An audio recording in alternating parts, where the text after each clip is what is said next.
Eager Raven returns to Kickstarter in its first trade paperback, collecting issues 1 through 4 in one full color volume. Eager Raven, Heir of the First Unicorn, is the story of a unicorn princess exiled into the mortal realm after she is betrayed by her elf prince husband-to-be. Dragons overtake her kingdom, and how she trains to become a knight with the help of an unusual trio of blacksmiths. It's a mature audience telling of the classic hero's journey with a soap opera twist. So check out Eagle Raven, Heir of the First Unicorn, Volume 1 today. What's up, George? What's going on in the House of Craze tonight? In the House of Craze tonight, from the mind of Mr. Zanelotti comes Accidental Renegades on Kickstarter. We're going to be talking to him, and we're going to be talking about the worth of comic books. Coming up next. Let's get it.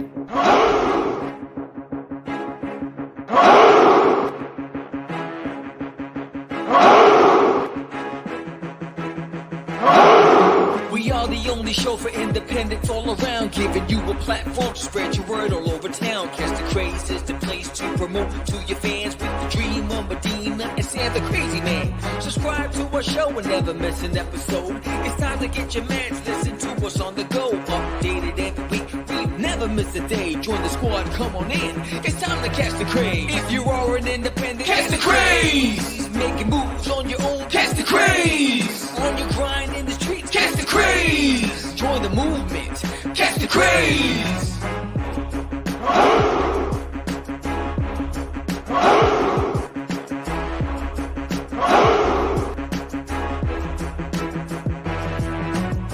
Yeah, George, we did it again.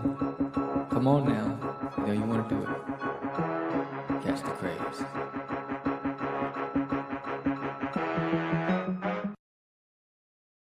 Welcome to Catch the Craze podcast. I'm your host with the most, Sam the Crazy Man Vera, and I am with George the Dreamer Medina. What's happening, everyone? Welcome to another exciting episode of Catch the Craze. It is September 9th. September 9th. We're in September, Sam. It is September 9th, and we have a great show for you guys tonight. We're going to be talking to another indie creator who has a book right now currently on Kickstarter. He also has a really dope website, writes some really cool books. We're going to be talking to him. And we're also going to be talking about, just a topic for the day. Get your meds. We're going to have one today, as we always do. And I'll obviously give you some indie news. So if you like that kind of stuff, and if you've been with us and you have friends who maybe don't know about us, tell them, and then tell them to come, subscribe, like, comment, and do all those fun things to get involved and get us on the road to 1,000. Man, we're on the road to 1,000. Try to get us there ASAP. Oof. You know what I mean? It's a long road. Struggle. It's a struggle. It's a long road. It's a struggle. And when you're all alone. Where's that from? Sing it, Sam. Sing it. Where's that from? Rambo. First Blood. Okay. Oh, okay. It's funny. Rambo, First Blood. There's so much about that movie, and you remember that tune right there. I remember music. Everything reminds me of music, bro. Okay. All right. Are you a lyrics person, or are you more of a melody guy? Like when you listen to music, are you listening to it for the beat and the music, or the lyrics of the song? The words. Yeah, I'm a lyrics guy. I'm a story guy. Yeah, no, and I'll tell you this. The older I get, the more I appreciate country music. The older I get, the more I appreciate country music. And it's because country music, and maybe not the newer stuff, maybe so, I don't know, I haven't listened to it, but I feel like that's some storytelling. That there's some pain in that music. There is some meaning in that music. It's almost like what happens in Spanish music, in bachata.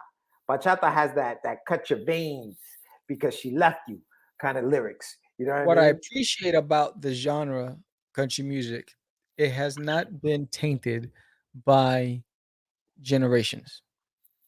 It's still stood true to old-fashioned storytelling. Songs tell stories, where hip-hop has been affected by generations. It went from just rhyming, storytelling, then it became about violence, and then it became about girls, and it became about shooting. So it changed. R&B just disappeared. R&B, bro. R&B, I don't recognize R&B. I don't recognize it in a minute. Just R&B is take off your clothes and let me get in there. Like Yes. there's no romantic. There was no romanticism to that man. music That's like, anymore, bro. no. None of it. That's I straight mean, up. you Let's remember bang. when was it when like Jodeci, do you believe in love and the problems that it gives? Yeah, I mean, love you for life. Let me, Jodeci. Men. You know what's funny? Okay, so I was listening to the song the other day, and we're talking about old school R&B. Cisco. Now, Cisco had the thong song. Cisco had the thong Baby! song. Yes. So it's not all lovey-dovey back in the 90s. Let's not get it. Let's not get crazy. You had the loosey goosey. But Cisco also had a song, and I can't remember the name of the song, but it's one of the most beautifully written romantic songs like ever, bro. Like, and I gotta find it. I'm gonna find it before the end of the show. But what happened to his career? Cisco, because one moment he was on top, and the next moment he was gone, like whitewashed. It was just like you never even know he existed. Yeah, Cisco. Yeah, no, man. I think his claim to fame was that song, Incomplete. Incomplete. That's the song that I'm talking about. So he's got the thong song, and then he's got a song called Incomplete, bro. I remember when Shy came out. Yeah. Remember that? Yo, that song, man, when it came out, all the girls like, that was a good melting. One. That was a good one. Yeah, you had a girl come over to your house, you play that song, punk. Yes, right. Yeah. You're a pervert. My tape cassette. Wow. Yeah, you're a predator, bro. I can't even talk to you right now. Yeah, the lyrics to this song: bright lights, fancy restaurants, everything in the world that a man could want. I got a bank account bigger than the law should allow. Still, I'm lonely now without you. My man was talking some stuff. Right. He's incomplete. My man's got all the money in the world. Now, wait until tonight. Wait until tonight, girl. I'll be long gone. All right. Okay. I will. We're gonna move on until tonight. We're gonna move on from this topic. I will say, one of my favorite. And do you like country music? Yeah. One of my favorite country music songs of all time. All right, all time favorite country music song. The Gambler. Kenny Rogers. Oh, The Gambler, lady. Kenny Rogers. The Gambler. That's my favorite all time country music song of all. Like the lyrics to that song are off the hook. Off the hook. I love it. I like Lady. The picture. Who do you like? Kenny Rogers, Lady. That's your favorite? Lady. I'm your knight and shining on me. And I love you. You remember that? Oh man, I remember the song. Oh man, that would be. You say that to a girl, she's in love with you forever. Oh, okay. It's over. You know, I'm a helpless romantic. One of the things that a lot of girls my age when I was growing up did not appreciate about me was that I was a romantic. Right? You're a punk. You're a punk. You're a punk. I had to date up. I had to date older girls because they appreciated the romantical side of me. But the girls my age were they didn't understand it. They were like, "Oh, why are you so corny?" And you're a cornball, bro. You're a cornball. Do what your other friends are doing. Call us names. I know, right? It's like smack me. I was like, smack me. Wow, damn, dog. I'm telling you, we get a little darker side of Sam's world back in the day. Crazy, it's crazy because man, my mom taught me, open the doors, buy flowers, candy, whatever. You pay the bill, all these things, and these girls are like, you're whack. I'm like, what? They like the guy. They like the roughnecks. Gotta have a what? Gotta have a roughneck, kid. That's what the music was telling them. That's what it was crazy. What about Dina Howard? Mm-hmm. Freak, like it was that kind of party. But I digress. Anyway, Sam, what do we tell? Until the dawn. Yes. Wow. What are we going to end in news, Sam? Let's just change it up. That's some stuff. Oh, I can't even find it in the news. The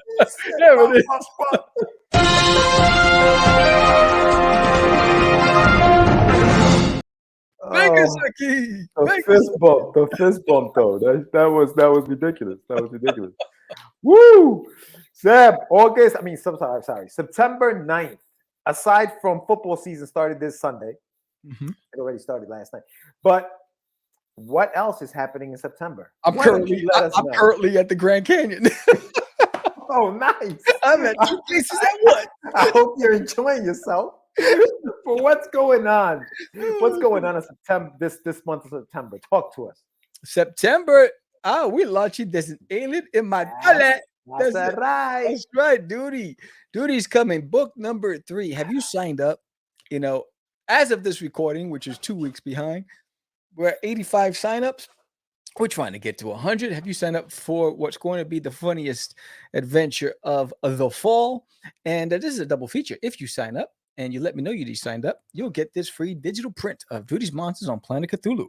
This is a PDF download. All you have to do is just say, Sam, I just signed up. Send me your email and I'll send it to you. Now, if you do that and then you come and you back the campaign when we launch, you'll get that physical print as well, as long as you back that at physical level. And this ties into Duty's Monsters on Planet Cthulhu. It is going to be an outrageous story, 24 pages. It's a mini series. So this is part 1. It's a part 1. I could not fit it all into one book. So it's part 1 of a series, probably part 1 of 3. It's a 3-part mini series.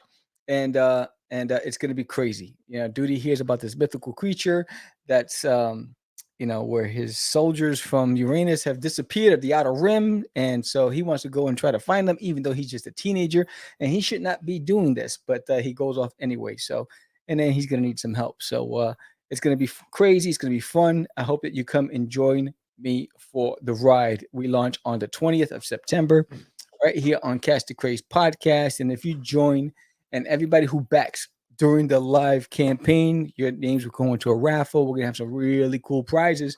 So you'll want to be here for the live campaign, the live launch. It's going to be fun.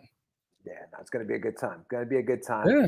Issue number 3 of Disneyland in My Toilet is coming. Make sure you sign up. You have 11 days before it launches. So yeah, it's going to be a good time, bro. It's going to be fun. We're going to be here 7:30 p.m. It launches at 8. So you'll have a nice little 30-minute warm-up before the actual launch of the campaigin. And we're going to be doing it up. We're going to be doing it big time. Bigly. We're going to do it bigly. Bigly. But yeah, man. Also, don't forget, The Adventures of Wonder Duck is available on my website at Get Your Meds. I don't want to hear it. Where's the mic? I'm going to mute the mic because I still haven't received my stuff. Don't worry about it. This is preposterous. You got your stuff. How do you get yours before I get mine? Because you know what, there was a little wrinkle at it, and please don't interrupt while I'm trying to promote my stuff. I don't interrupt. I am not a satisfied customer. I'll start interrupting your little monologue. Please stop interrupting mine. I appreciate it. We'll talk about it after. Public relations. All right, we'll talk about it right after I do this. Please check out the website at getyourmeds.com. Check out. I have some new designs for T-shirts on there. I also have obviously the books. Russ 5377, The Adventures of Wonder Duck is on there. The graphic novel, the full graphic novel. So check that out.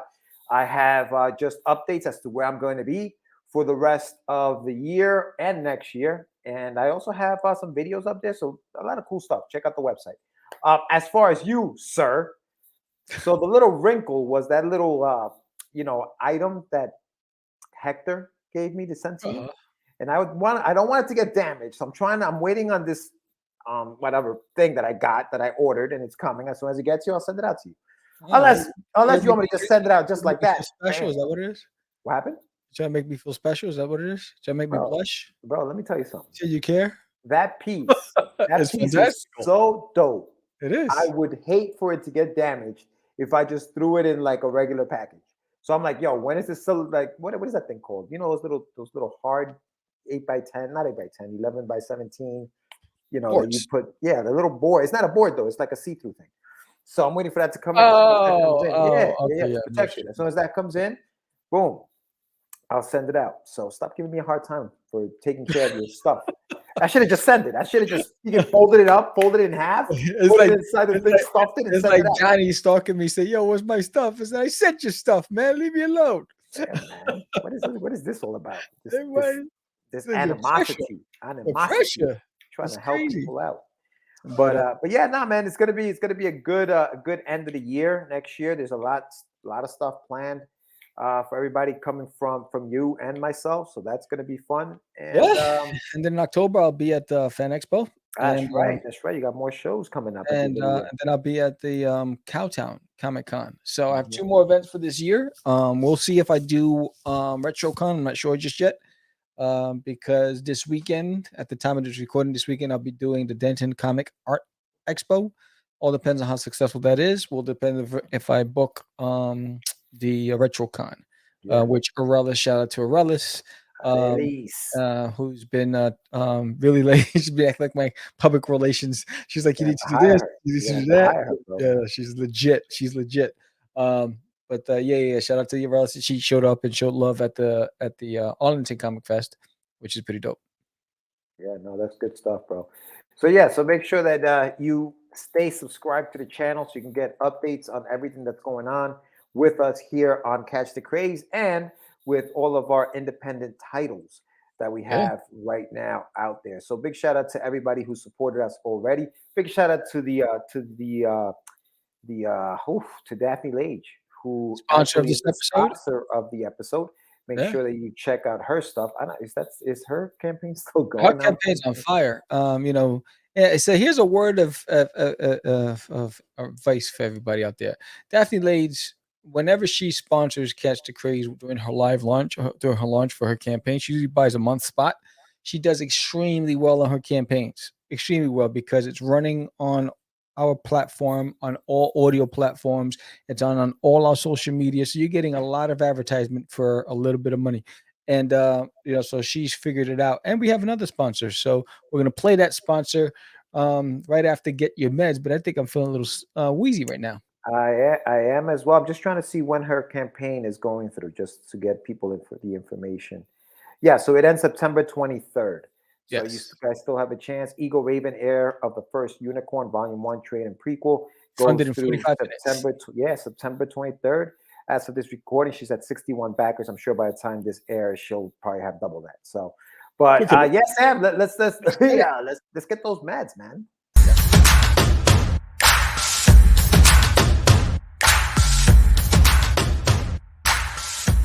It's time for your medicine. A comic's worth. Yeah, you've heard of a woman's worth. What's a comic's worth, Sam? What is a comic's worth? Now, It's a man's world. Yes. Yeah. Okay. All right. Yeah. So basically, the idea for this topic, and I got to give credit to Eric Rodvin. I'm sorry, Eric. I don't remember the name of your book, but he was on a show. He's a creator. He's an indie creator, and the discussion about artwork and what you should be, charging for it. Say on a campaign, for example, why are comics $10 on a campaign versus $5 at a show? And who says they should be $5? Who says they should be $10? Original art could go for $100. Who says that should go for $100? But I think people are willing to pay more money when something is original, when something is one of a kind, right? Unless you're doing NFTs. But when it's physical, something physical that only one person can have, people are willing to pay a lot of money for that. Should comic book floppies, whatever you want to call those, single issues, should those also go under the realm of one of a kind pieces of art that could cost more than just a $5 comic that's being mass produced by, say, a Marvel or a DC? Are they worth more money, or should they be worth more money because they are one of a kind? What do you think? See, it's a tough, because there was an indie creator at the Arlington Comic Fest who asked me how much I was selling my books for. Right. And I said I was selling it for $5, right? For the standard cover, and $10 for the variants.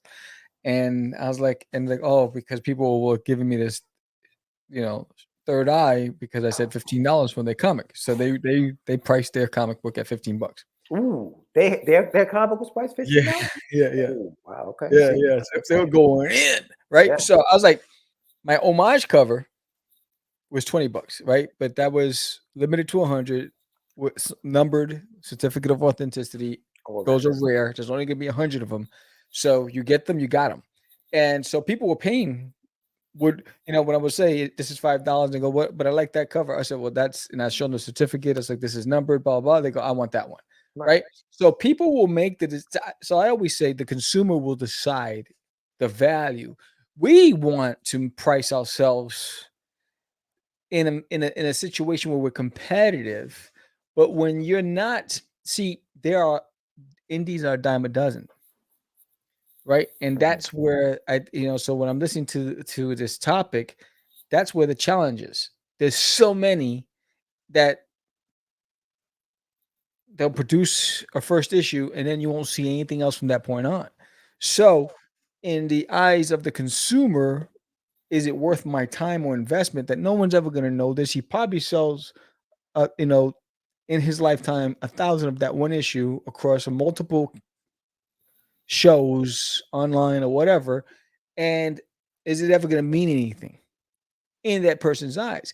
What gives it credibility and adds to the value is when it's endorsed by a big news agency, a big reputable, outlet or whatever, or creator. That's when it changes the game for you. I think when you don't have any of those things, it's hard.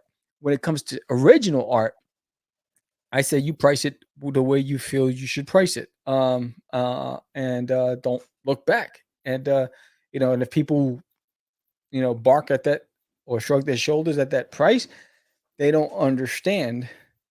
So the way I look at it, here's how I price my work. I say, if I was working, say I was making $20 an hour, $25 an hour, right? How many hours did it take me to just create this? So if it took me 4 hours to do this piece, then how much did it cost me for the supplies, right? How much did it cost me for that artboard, or if it's a canvas, it's a paint, all those things. And that's how I come up with my price, right, for the piece. So I think everyone has a different method or different formula, but that's what I look at it to justify why I'm pricing it that way. I think, and you said that the customer kind of sets the price, right? It's what they're willing to pay. In other words, like at a convention, what they're willing to pay. But and I'll play devil's advocate just for a second here. So you're selling your comic book, the one that has a certificate of authenticity, for $20, right? If at that show people were not going to pay $20 and they were like, "Listen, I'll give you 15," would you have dropped your price to 15 to make the sale? Because that's what they dictated it was going to be worth to them, $15. No. In fact, I had a young lady say, "I only have $15." I said, "Well, you can buy this." Exactly. So it doesn't always work that way. People don't necessarily dictate how much that you're going to charge for your books. They don't. No, that dictate how much they're willing to pay for it. Yeah, but if they're not willing to pay $20, you're not going to change your price. So I'm saying that comic book to you is worth $20. To them, it may not be, but to you, it's worth $20. Right. So whether or not they're willing to pay that amount, less than, it doesn't matter to you, because the worth, what that comic book is worth to you, is $20, and that's not going to change. Not at any convention, not ever. So you know what I mean. So I think that we all put a worth on our comics. Now, listen, truth be told, did it cost you any more money to produce that comic than to produce the $5 comic? The one with the, yes, it did. Okay, how much more? You had to pay for the certificate, printing, all that. So you add all those things into it. So you add that. It's still not going to be a $15 difference, is what I'm trying to say. Like it's never. And this isn't like, oh, rocket science. But the way I equate it is to the effort involved, the effort of having to create a different interior, number them. The difference between the two is the certificate, is the fact that it is going to only be printed a certain amount of times. Right. That's the difference. Right. The value of that comic is that it's going to be rare. Right. You may print the $5 comic for another 1,000, 2,000, 3,000 times. But that one right there, the $20 one, only 100. And that's it. Never again. And that's the value of that comic. Now, what's inside of it, what kind of the bells and whistles, it's the fact that it's only 100. It's the limited edition of it, right? Mm-hmm. And so when we look at the worth of a comic book, sometimes people say, yeah, but dude, that doesn't cost you that much money to make. Of course it does. Of course it does. Because think about it, right? Marvel will charge you $3.99 for a comic book, right? Yeah, they got to pay their artists, they got to pay their writer, they got to pay whatever. Once that book goes into production, though, dude, the ads that they put in that book are probably like $10,000 per page for an ad. That pays for one print run of that thing, and they're done. Everything else is pocket money for them, right? So they can charge $3.99, and they can charge you nothing and still make money on that book. We don't have that luxury. We don't. You do everything on your book, right? You pencil it, ink, color. That's work. that nobody's paying you for. So why shouldn't you price a book at $20 and be comfortable and say, here, this book is $20? Mhm.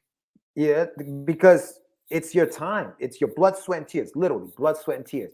You're printing a limited amount of these things because you're not going to have. Now, I'm not saying that I'm going to go out there and print out a $20 single issue of a book, which is why I don't do single issues. Because to me, it's not worth it. For me, it's worth doing a graphic novel for me because everything is in one graphic novel. It's a little less to print, all that stuff.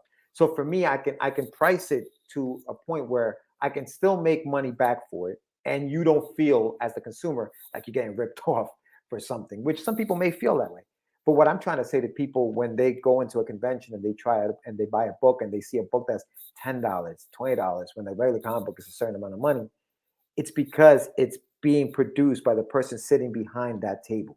You have a one-on-one with that creator that, yo, dude, if this thing blows up, yeah, $20 book today. And like you said, that's what gives that's another thing that raises its value, right? Is like you said, the sponsorships or whatever, or how far The endorsement. When you're unfortunately in society and in the world, in the business world, recognition and notoriety is gained when a reputable organization says, I see you, right? So you get featured on Newsarama. Back in the days, it used to be Wizard Magazine. You get written up on an article, or you get put on national TV, whatever it is. It's when that's when it peaks. That's when your value triples, right? So now all those people that turned away and weren't interested in your work all of a sudden are now interested because now it's becoming the trend, right? You're right. And I think what makes it tough, what makes pricing our comics a little higher is that they're for kids. And when a parent goes out to buy a comic book and they know their kid is going to get their hands on it, they're going to destroy that book. Yep. So the value of it automatically is going to go down. So they don't want to spend $20 on a book that their kid is going to destroy. They'll spend the $5. Dude, and even that's tough. If I understood the importance of buying two, because I can tell you when I was a kid, I had so many comics that I didn't have the covers on anymore. Yeah. We're savages. Kids are savages with books, bro. You fold them in half, put them in your back pocket. It's a wrap for books. It's over for books. Yeah. It's over. But you know what? But I'll say this just to keep in line with what we're talking about. A comic's worth to me, an independent comic's worth. I think it's worth more than what you would get from a Marvel and DC. And I'm not just saying that because I'm an indie, but because it means a lot more to us, dude.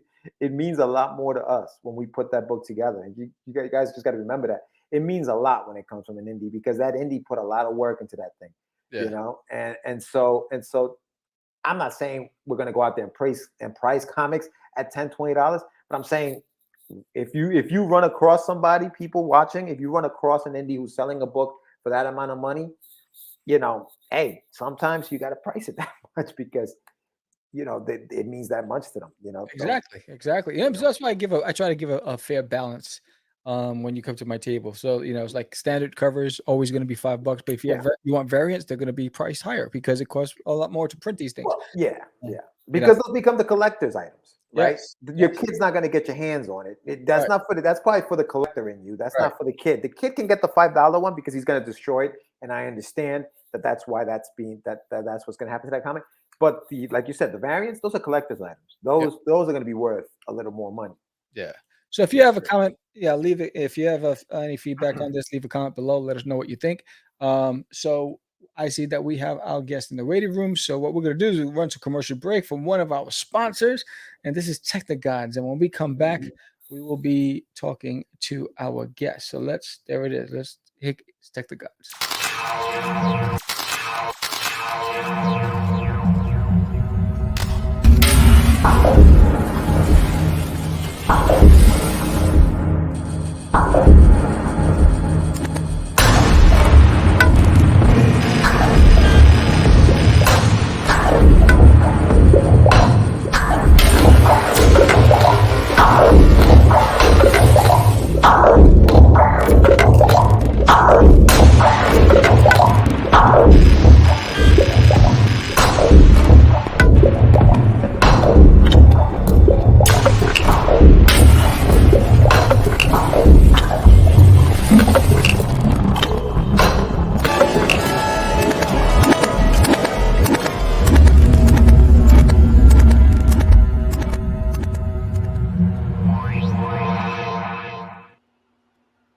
What's up, Jeff? Welcome to Catch the Craze podcast.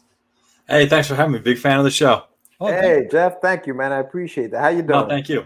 Good, Yeah. good. How's everything? Good, man. You got a nice little tan, bro. You've been out on the beach in Jones Beach out there in Long Island, or You what? know what? It might just be the lighting here. I've been stuck at a drawing table for weeks now. I've seen the sun very little. Oh, man. Welcome to the show, Jeff. Thank you Thanks. so much for coming on. Appreciate we are it. talking with Jeff Zanelotti, right? All right, Yep. cool. Zed Comics original. You have a campaign right now that you launched. I think it's a pretty long one, right? You have a pretty long campaign. Yeah, it was my first crowdfunding campaign, so I put it on the max amount. Lesson learned on that one is I'm not going to do that again on the second one. Yeah. But I'm a discovery learning type of guy, so I needed to go through the first week or so and figure out how to hit my stride. Now that I've kind of figured it out, the next one will be much manageable. Awesome, brother. Awesome. Yeah, no, I was looking through your website today, man, and I was looking at some of the other stuff that you have on there. One of the books that caught my eye was the other comic that you have on there that I actually got a chance to read. And it was pretty good. It was the Troublemakers. And very, very well done. I enjoyed it. I enjoyed it thoroughly. I know that you are an indie just like we are.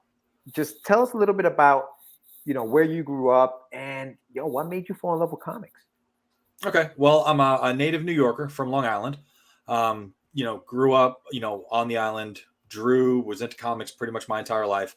I can't remember exactly what year it was, probably in the early 80s.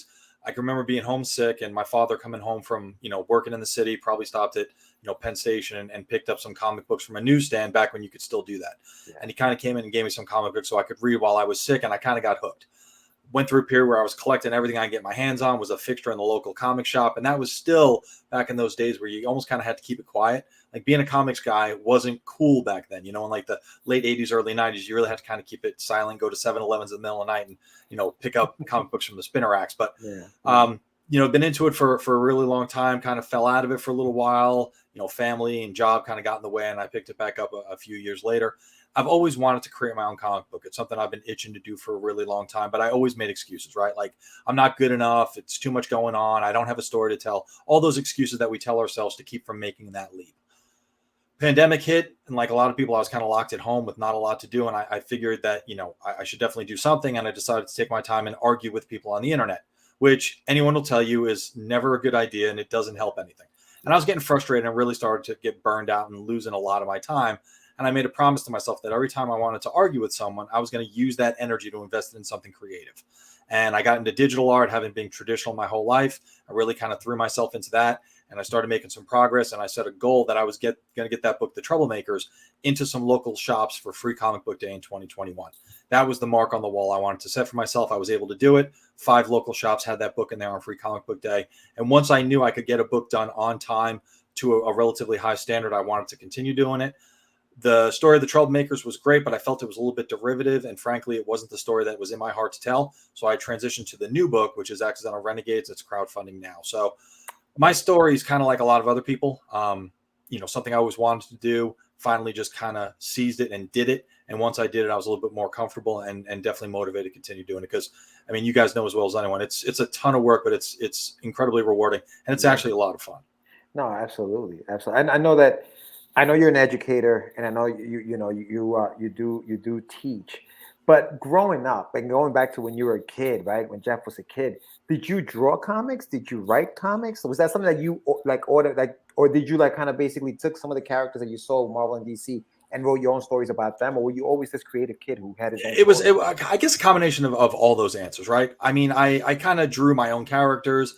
I would kind of create my own characters. I had this idea in my head of what would the X-Men be like in 10 years, and it was called like Decade X, and it was like a lot of characters just with like an Elseworld type thing. And it was obviously, like I said, it wasn't my story to tell. I get asked all the time, would you work for Marvel or DC? And I don't know that opportunity would ever present itself, but my answer is always kind of the same: is it would be great to get that level of notoriety, to have that many eyeballs on my work. That would be a dream come true.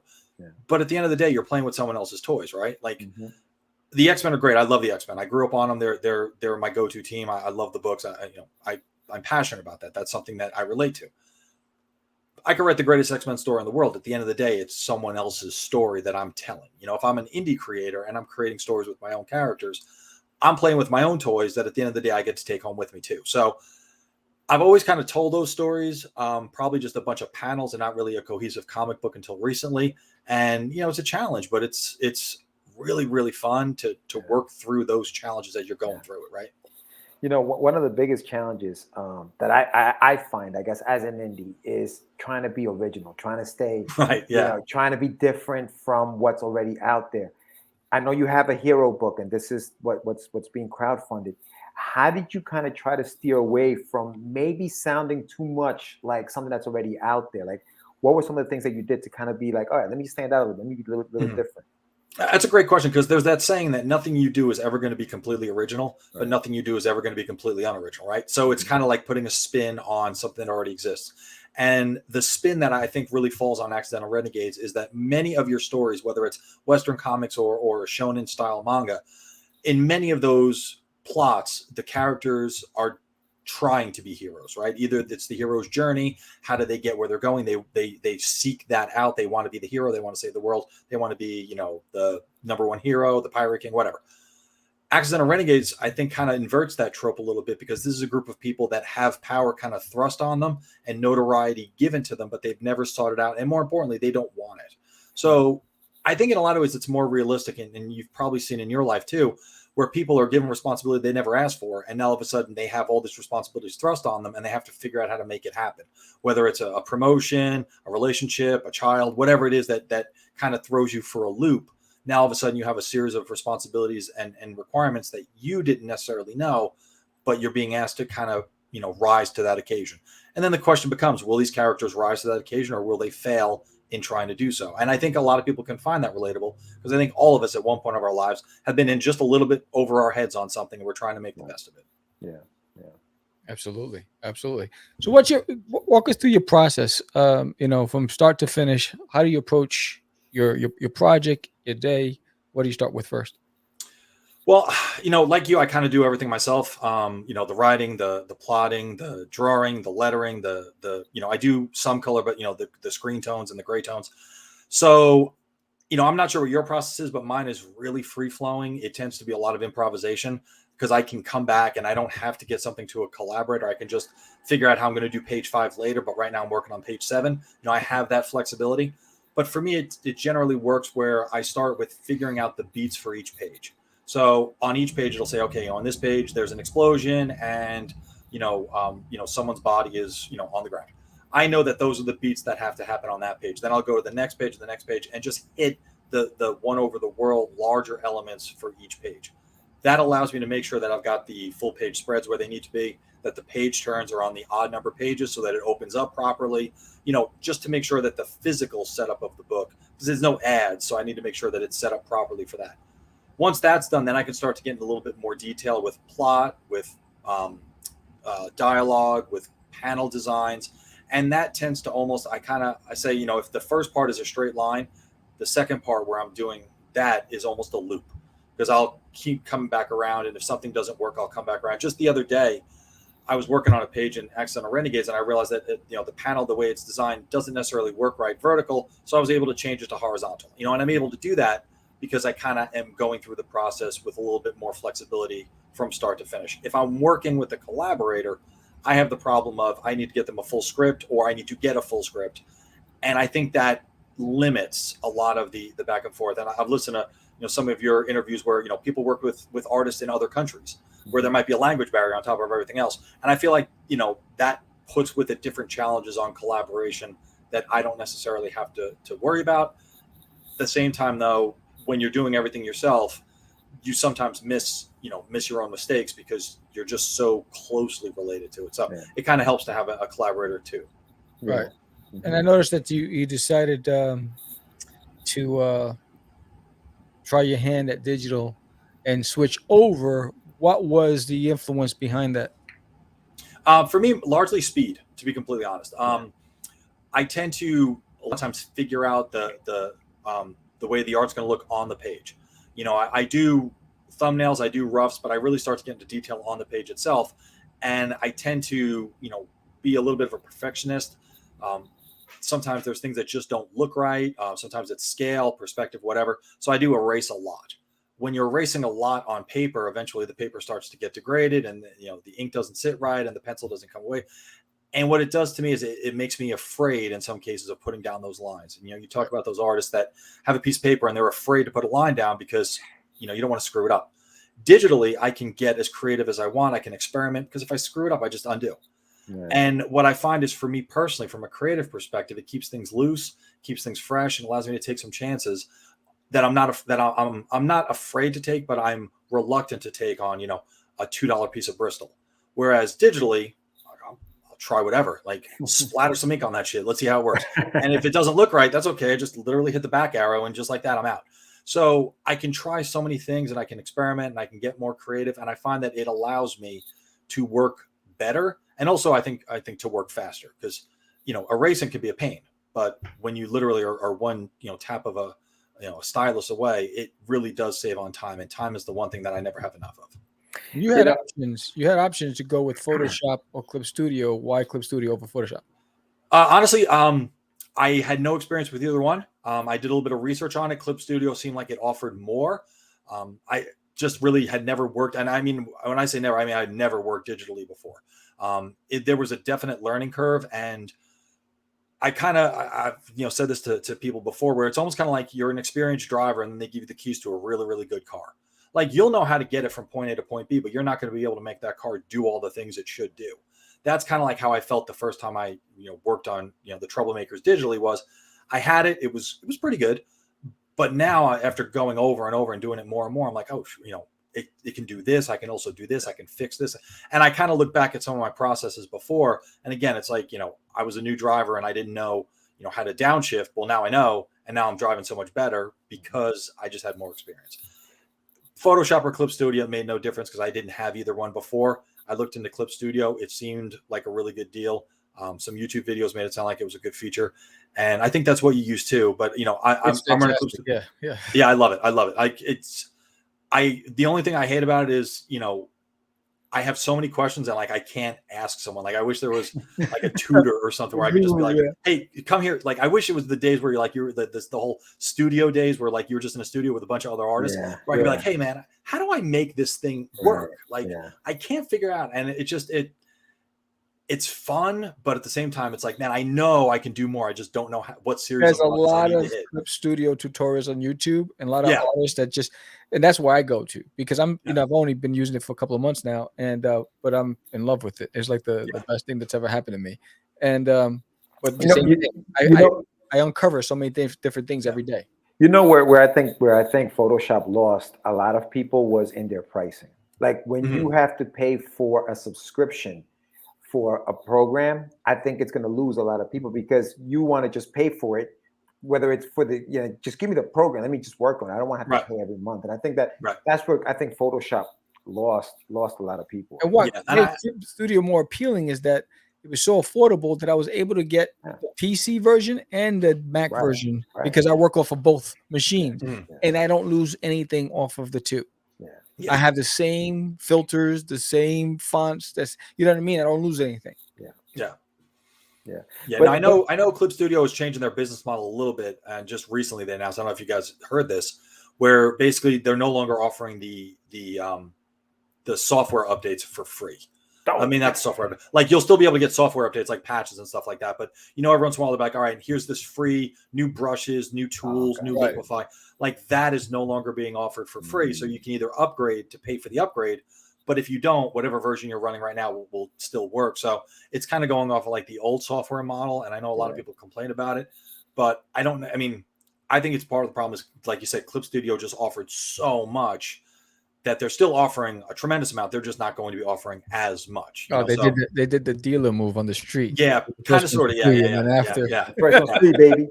But and Jeff, I definitely want to talk a little bit about your Kickstarter. But before we go there, I just have one more question about, we were talking about process, and you mentioned that you're a perfectionist, right? Now, I know as an indie, we can always keep working on our books and keep changing them. When is enough? Do you have a point where you say, okay, I can't keep working on this book because it's got to go. I'm going to send it out. Like, when do you decide, okay, that's enough. I have to move on from this. I can't keep working on it. Yeah. So, there's two things I tend to get kind of kind of be a junkie about, right? One is process. Like I love to see people's processes. I love to see behind the curtain and how they work. The other is kind of like the philosophy of creating. And one of my philosophies is crowdfunding comics, whether it's Kickstarter, Indiegogo, I think in a lot of ways can reinforce some bad habits because creators are able to make these really, really wide windows of creation.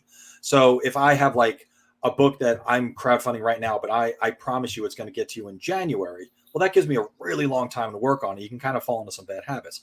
One thing I learned doing the book for Free Comic Day is there is a mark on the calendar that if you don't get the book done by that day, it is not going to get in the stores in time for Free Comic Book Day. Mm-hmm. And, I kind of looked at it as something that really kind of energized me because Free Comic Book Day is happening on this day, no matter what.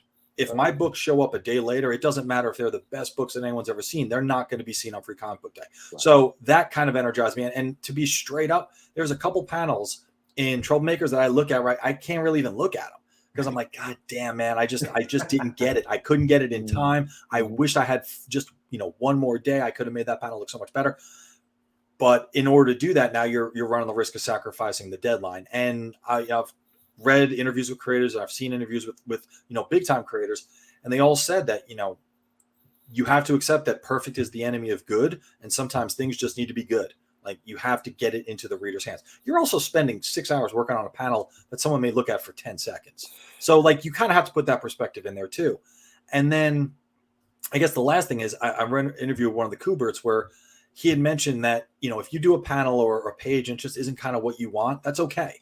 Because if you're in this game for the long haul, you're going to get another chance next month to fix it. So, don't become so beholden to what you're doing right now that you end up missing what you're supposed to be missing because you're trying to make something perfect because you're probably never going to get there. And that's something I definitely learned with the Troublemakers because I had to.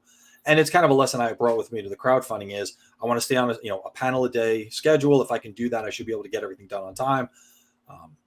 If I'm just not feeling it on the art that day, then maybe I'll go back and I'll work on some lettering or some, screen tones or something like that. So I have, again, the flexibility to do that. But if you don't set deadlines, if you don't have some sort of a schedule, you seriously will run the risk of either spending all your time on one page or not getting something done to standard because you're getting it done late.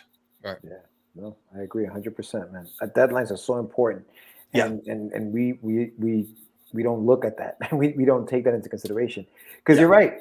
I mean, it's never going to get done, dude. If you keep working on that book, it's never going to get out there. And and that'll be a great page. But what about the other, 31 of them or whatever? Exactly. Nobody will see them. Exactly. That's the problem with it. But yeah. So Renegades, man, like that's an accidental renegade. Great title. Where did the idea come from? I know. Like I said, you're a big, you like the X-Men and stuff like that, but where did the idea spawn? How did it actually come about? Well, I feel like a lot of ideas, this one's kind of been gestating for a while. It's gone through a couple iterations, and the way it looked right now is definitely not the way it looked when it started. But it kind of, went through some growth as personally I went through growth. And I guess one way that I describe it is it's kind of a voice of like a lot of the frustration that I feel just, turning on the news and looking around what, my neighbors and friends and family and people around the country are dealing with, like these sorts of things kind of elicit a emotion in me. And I've kind of used the Accidental Renegades as a way to kind of express some of that. So one of the themes that tends to find itself run through all my work is that people who have authority, people who have power should be using that to the betterment of, should be taking care of the people they're entitled to serve. That's something that's important to me. And if those individuals are not, if they're abusing that authority, if they're abusing that power, then someone needs to stand up to them.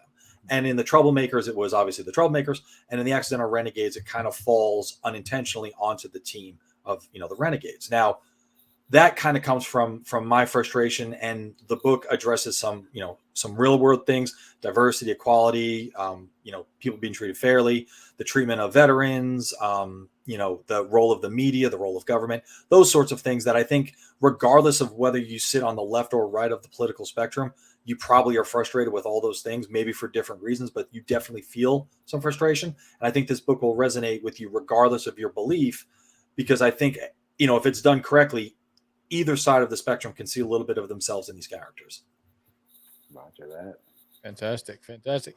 So you decided this is your first campaign, right? And you sought you went outside and you partnered with Jeff for this campaign. How did that happen? Well, I was kind of, trying to, so I'm a big fan. I know what I don't know, but at the same time, there's lots of things I don't know, and I don't know that I don't know them. You know what I mean? So, there's so much that I'm aware that I was, unaware of, but there's always these things that come up that you can't see coming. So I had made sure one of the things I wanted to do was kind of, grow my tribe. I have a lot of people who support me, but I wanted to grow that number of people in the independent comics community because I'm fairly new to that group. And I'd reached out to some people and I was like, well, I got to get on some interviews. I got to talk to some people. I have to spread the word. This is important. And I kind of, put out there in social media, like, how do I do this? And someone pointed me to Jeff, and he's been extremely helpful in helping me, spread the word and offering some advice. I have looked at a lot of other campaigns before I started my own. I've backed numerous campaigns. And before I really set up my Kickstarter, I went and I looked at the ones that really kind of impressed me, saw what they were doing and how they set things up, and, took a lot of advice. Some of it didn't really apply to my book, so I kind of didn't use it, or at least didn't use it on the first one.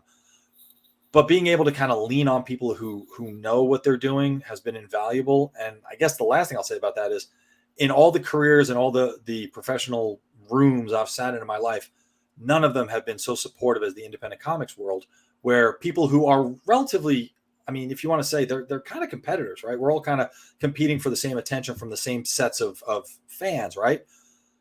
But still supporting one another, still, boosting one another's signal, pointing each other in the right direction. And, I just paid it forward the other day where, a creator was like, hey, I'm trying to get it, in touch with some podcasters. I was like, hey, this is who you need to talk to. He hooked me up. Someone gave me his name. I'll give you his name. We got to support each other. And that is refreshing because it's something I have not seen a lot in, any other career I've had. That many people who are all working towards the same end, but propping each other up along the way. Fantastic. So what can people expect? What are you offering on your campaign, on your Kickstarter? Okay, well, I've got a couple tiers, and the good news is that the Kickstarter is, fully funded. It's about 162% right now. So that's, awesome. I still have to manage it for about another 3 weeks, but there's a little less pressure on that now, which is definitely a relief. The campaign tiers that I have right now it starts with a digital tier. That's pretty self-explanatory. It's a digital copy of issue 1 and your name printed in the appreciation page of the book. One thing that I was pretty adamant about, and I've seen other Kickstarters where you have to get to a certain tier in order to get in the appreciation page. And that's fine. Like, that's how people want to manage their Kickstarter, and they, it's their business to manage it the way they want. But the way I look at it is, whether you give me, $100 or $7, you're coming out of your pocket to support me. And I appreciate that. So, you'll get thanked right there with everyone else. I know, not everyone can support everything to the fullest. Look, there are books that I would love to buy, like the high-end $100 package, but it just ain't happening this month. Right. I'm supporting this book and another book and another book, so I got to kind of scale it back. I get that, and I'm certainly never going to hold that against anyone. So regardless of what tier, your name is getting put in the book. So that's the first one. The second tier is a physical copy of the book, a digital copy of the book, and your name in the appreciation page. The next tier is the next highest. It's the same thing as the previous tiers: digital, physical, appreciation. And you also get a individual sketch of one of the characters from the book that I'll draw. And then I believe that's the last individual tier, because we had another one that I closed. And then there's the retailer tier, which I just opened a few weeks ago. I've kind of farmed it out to some local comic shops, and we'll see if any of them take advantage of it, which is just about 50% off the cover price, 10 books, a limited print with that store's logo on the print, so they can kind of sell that as well, and hoping that some retailers take advantage of that as well. So I have those tiers. Again, first Kickstarter, I didn't want to get the 15, 20 tiers, 6, 7 covers. I don't have that. It's my first Kickstarter. I want to make it manageable. I want to be able to deliver on what I'm promising, and I think under promising and over delivering, especially on the first one, is kind of the way to go. Right. I had a tier that actually was the highest tier. It was all the things from the other tiers, and you got yourself or your logo drawn into the book. I call that the commercial renegade. It was easy to do in that this book has a lot of crowd scenes, a lot of cityscapes, so there's a lot of opportunities to put individuals in, and I really underestimated how popular that tier was going to be. I almost hit my funding goal just on that tier. It was like a $1,500 goal. I think it was like $1,300 just in that tier. Yeah, there were like 27 backers on that thing, man. Yeah, but awesome. I started looking at it. I'm like, man, this is awesome. Great problem to have. like, but this is supposed to be kind of like an alien world. There'll be a bunch of middle-aged white dudes in this book. Like, I got to figure out how to fix it. Like, this is going to start taking away from the story, right? I'm like, man, I mean, and I love her to death, but like my best friend growing up, like his mom bought that tier. I'm like, man, I'm like, this is really going to start to become a detractor. And you know, Ms. Dillon, I love you and you're the best. But you know, I got a story to tell here. So, you know, I kind of, again, this is one of those, I didn't know what I didn't know. So I did some research, like, you know, can you close down a tier? And it's like, yep, you absolutely can. So I put a deadline on it by the 1st of August. That's when that tier ends. And I've had people come to me after and be like, oh man, I can't believe I didn't know that it was going to end. I would have took advantage of that. That's so funny. I mean, 2 of those people's $100. Like that's not nothing. But you know, I kind of, if I have any theme and, you know, as a professional, it's, you know, everything is in service to the story. So like, no matter how much I love a quote or a picture, if it doesn't fit the story, it's kind of got to go. And I didn't want my, you know, greediness for more money to take away from the quality of the story, because at the end of the day, the book is already funded. You know, everything after this is stretch goals, and I want to be able to give the reader, I want the reader to open and be like, man, this is cool as shit, and it's not like anything I've ever seen, and I'm really glad I put my money on this, and I'm looking forward to issue 2. So that's what I'm willing to do. That's the goal, and that's what every day is kind of in service to.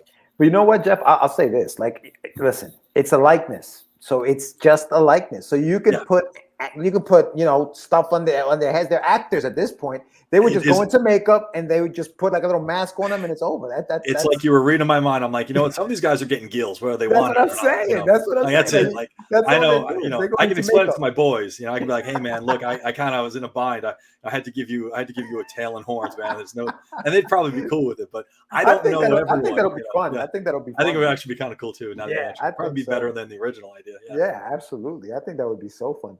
As far as the logos and stuff like that, and the cityscapes, if you have cityscapes, I'm sure you would put like graffiti on the walls or something. That would be cool. Yeah, absolutely. What are some of the stretch goals? Well, we hit the first stretch goal. The first stretch goal was basically higher quality printing, foil cover. You know, I'm a child of the 90s. I love a good foil cover, or a child of the 70s, but I grew up reading comics in the 90s. So I love a good foil cover if you can get it. Higher quality printing. The second stretch goal, it comes at about, I want to say, 2,500.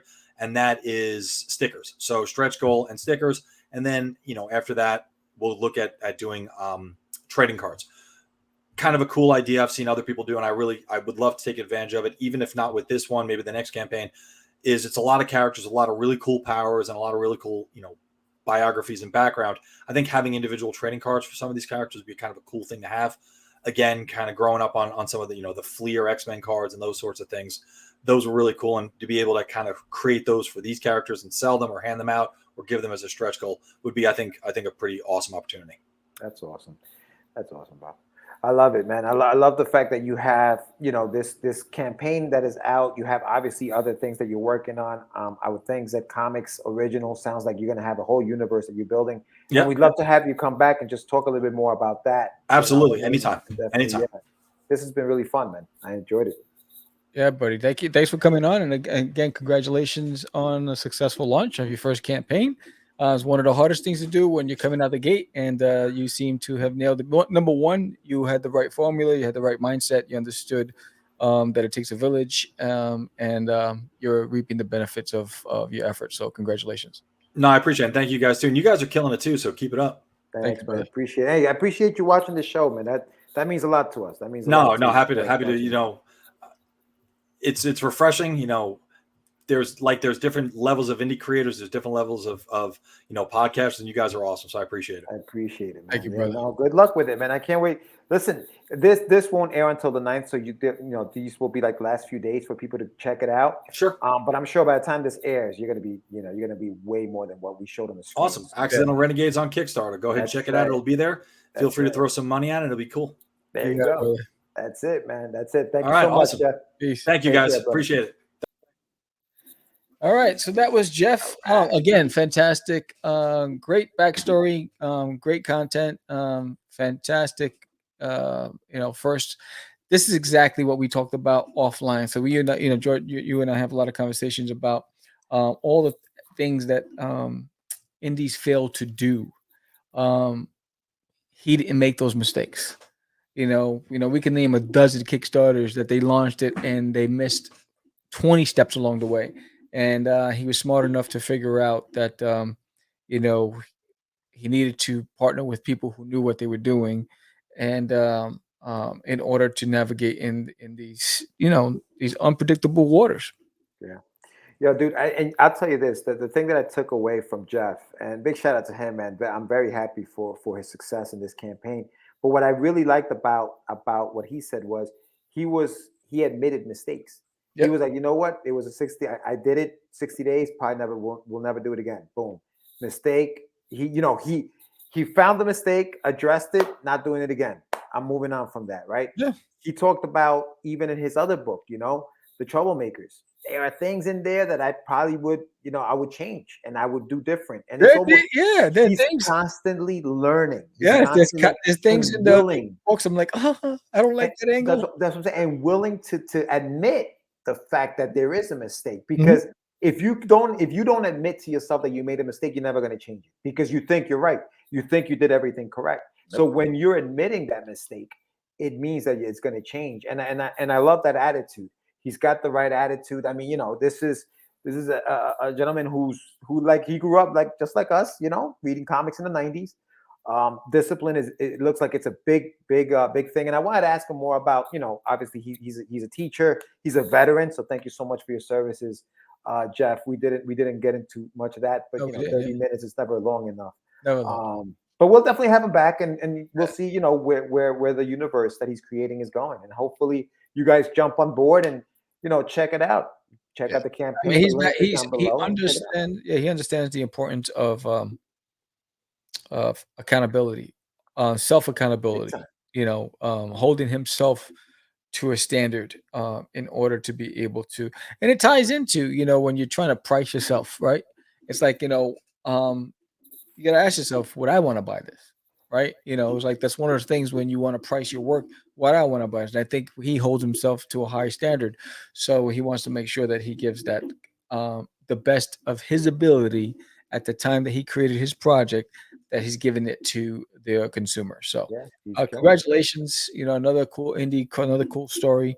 Really enjoyed it, and thank you to our sponsors of this episode, Daphne Lage and Michael Sammartino of Tech the Gods. Again, Eagle Raven is on Kickstarter right now. Link is also in the summary. And Michael Sammartino, you can get Tech the Gods on techthegods.com. Link is also in the summary. Yeah, and the link for this campaign is also in the summary. So there's a lot of links. Yeah, no, and we didn't give him a chance to give us his pitch. Socials and the pitch. But go to zcomicsoriginal.com and then just search Z Comics Original on IG, Twitter, and Facebook, and you're going to find them with the same name, Z Comics Original.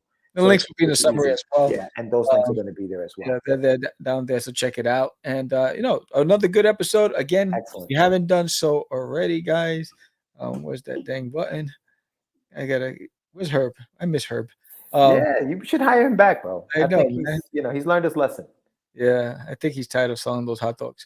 But if you haven't done so already, sign up, subscribe, hit that like button, give us a thumbs up, let us know what you think, leave a comment below, help the algorithms, help us grow.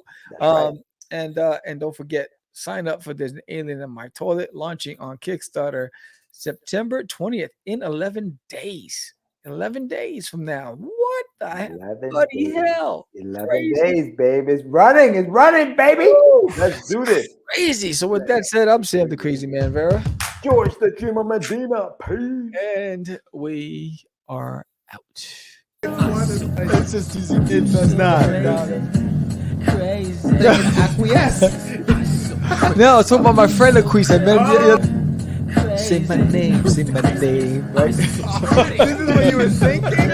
Oh, he described me. He said, I'm the What? Catch the Craze. You're listening to Catch the Craze. You're listening to Catch the Craze. To Catch the Craze. You are listening to Catch the Craze. This is Craze. You're listening to Catch the Craze.